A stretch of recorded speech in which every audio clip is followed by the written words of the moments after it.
everyone. Welcome to tonight's Chill Pill. It's Andy and Ruth. On show. Where did these cups come from, anyway? A store. Someone asked about it. A store in, can't remember where. Hannah bought us those. You don't remember which store? Mm-mm. Neither do I, but it's kind of in my head somewhere. Mm-hmm. It's a clothes store. Anyway. Right? Anyway. I don't know. Just shows. Thank you, Hannah. Yeah, nice when books. you get old, these things just leave you, isn't it? Mm-hmm. You just know it's there, but you can't pull it out of your head. Anyway, tonight we're going to talk about friendship. When is a friend a friend? When is a friend not a friend? What is real friendship? How do you know that someone's a real friend? So on and so forth. And today's verse is from Proverbs chapter 17, verse 17. In the NIV, it says, a friend loves at all times. Interesting. Not just blows hot and cold, not just if they are having a good day or a bad day, or whether you've pleased them or not. They love all the time. Anyway, yeah. And a brother is born, or a sister, for a time of adversity. In other words, that's when you really need friends.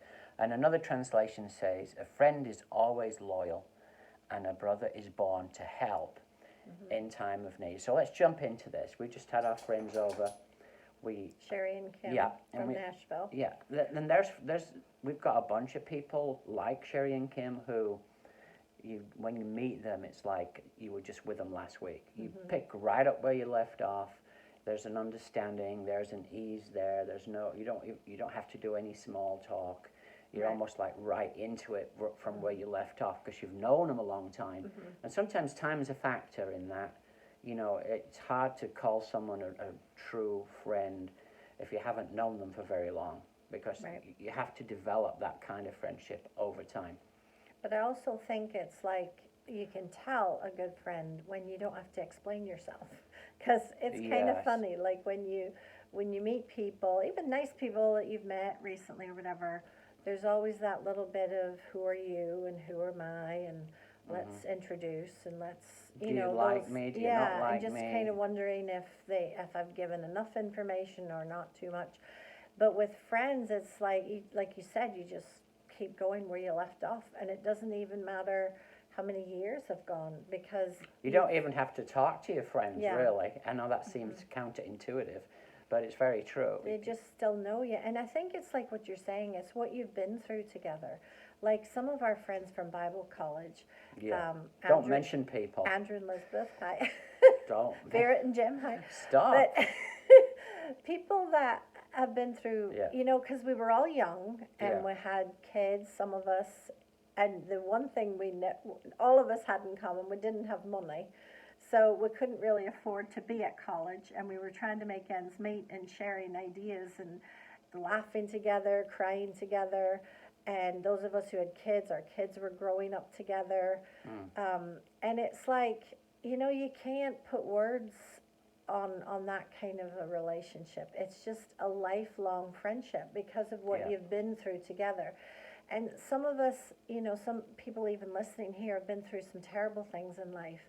And if there's anybody who's been with you through that, it's like really a bond that you'll never, like you've even said that to me about the missionary kids that all of us were together. Yeah. Some of your missionary friends, it's like you're just right there with each other. Well, and it's because we all, like those of us who were all lined up to be shot that day when we were all kids. And I don't know, there's no words for that. It's like we faced death together. And some of you have been in the army or other military, and if you've gone through those kind of life and death situations with people, they're your buddies for life. And there's no words to explain it. It's just you have a bond that's inexplicable. Yeah. I would say also that, you know, in terms of trying to understand, is that person a friend or am I really a friend to them in this kind of sense? That we're talking about here, like a deep friendship. Of course, we all have hundreds and thousands of acquaintances. And that's fine too, just acquaintances, and that you know people, and you don't get to know them at a very deep level, but nevertheless, you could say you're friendly with a lot of them, folks. with a lot of people. That's all good. But I think if you find yourself criticizing someone a lot, behind their back, or you're probably not friends with that person, right? Yeah. Or you're just saying things like, I don't know if I can trust them. Yeah, doubting them. Doubting them. You're not really friends at that point with that person. I'm not saying that can't develop into something, but there's certain things, like it says a true friend's loyal. Yeah. What's that mean to you, to have like loyalty in a friendship? Well, there's no questions asked, and I immediately thought of my friend Rosie in Canada. I don't know if you're watching Rosie. Stop mentioning names, gosh. But it just brings back memories, and the loyalty, like no matter what's going on, it's not. Here's the thing about a good friend, a good friend's not going to stand there and tell you lies, like, oh, don't worry about it, you're fine, or whatever. That's all, silly stuff. A good friend will get into the kind of grit with you and say, well, okay, so this has happened, then you need to, deal with it. How about this? And here's some ideas. So it's somebody who's willing to link arms with you no matter what, and not stand there and say, well, it's ridiculous, you're in this situation, which would be a judgmental kind of thing to say. Judging you.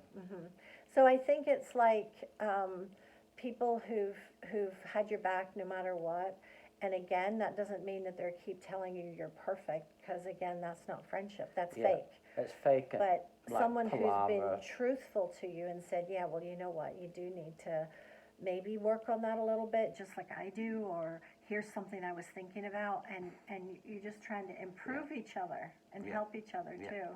It was a bit confusing to me, culturally there's certain ways of doing things, like when we were in the South, and nothing against them, because we've got some great friends down in the South, and a lot of people we love down there. But people, when I first went, it was confusing to me, because people would say, I love you a lot. We don't do that so much in Ohio. Not that we don't love people, but people just don't go freely saying that to everybody. I mean, it does happen, and that's nice, but it's not like an everyday thing. Right. Whereas down there, it's like you hear it 10 times a day. Love you back, love you, man, or whatever. And it used to confuse me, because it was like, then I'd find that these people actually didn't really love you. It's just like then it's a big blow. It's just like how you doing kind of thing. Well, that's very much an Americanism, right? Yeah. I mean, we all here in the States, we say, hey, how you doing? And we're not really listening to the person to say things like, they'll just say, great, thanks, how are you? And that's all part of saying hello. Yeah. And yet when we lived in Europe, remember we had Americans there and a lot of Europeans, and the Europeans thought the Americans were telling lies and coming to you and saying, why do they lie? Yeah. And Andy's like, what do you mean they lie? Well, you say, how are you? And they say fine, and clearly they're not fine, so they're upset. So why do they say fine? The literal German. So actually that taught me something, and I'm sorry if I bug some of you guys with this, but sometimes people will say to me, hey Ruth, how you doing? And I'll say, well, actually I'm tired today. And if you give like an honest reaction to that question, how are you doing? It's funny. People aren't ready for it. They're like, wait, what? Oh, you're tired? Because they don't expect anything back. They're not actually asking, how are you? They're just saying hi. It's just polite. Yeah. Polite. So I'm just being annoying when I say hello, stuff how are like you? that. Good, fine. Yeah. Good and fine. Good and the fine. most common, when we just do it, it's just like saying hello. But you know what? It's interesting how, I was thinking this in relation to marriage too, how people can be married for a lot of years even, and they're not friends. That's very sad. Yeah, that's got to be sad. That's very sad.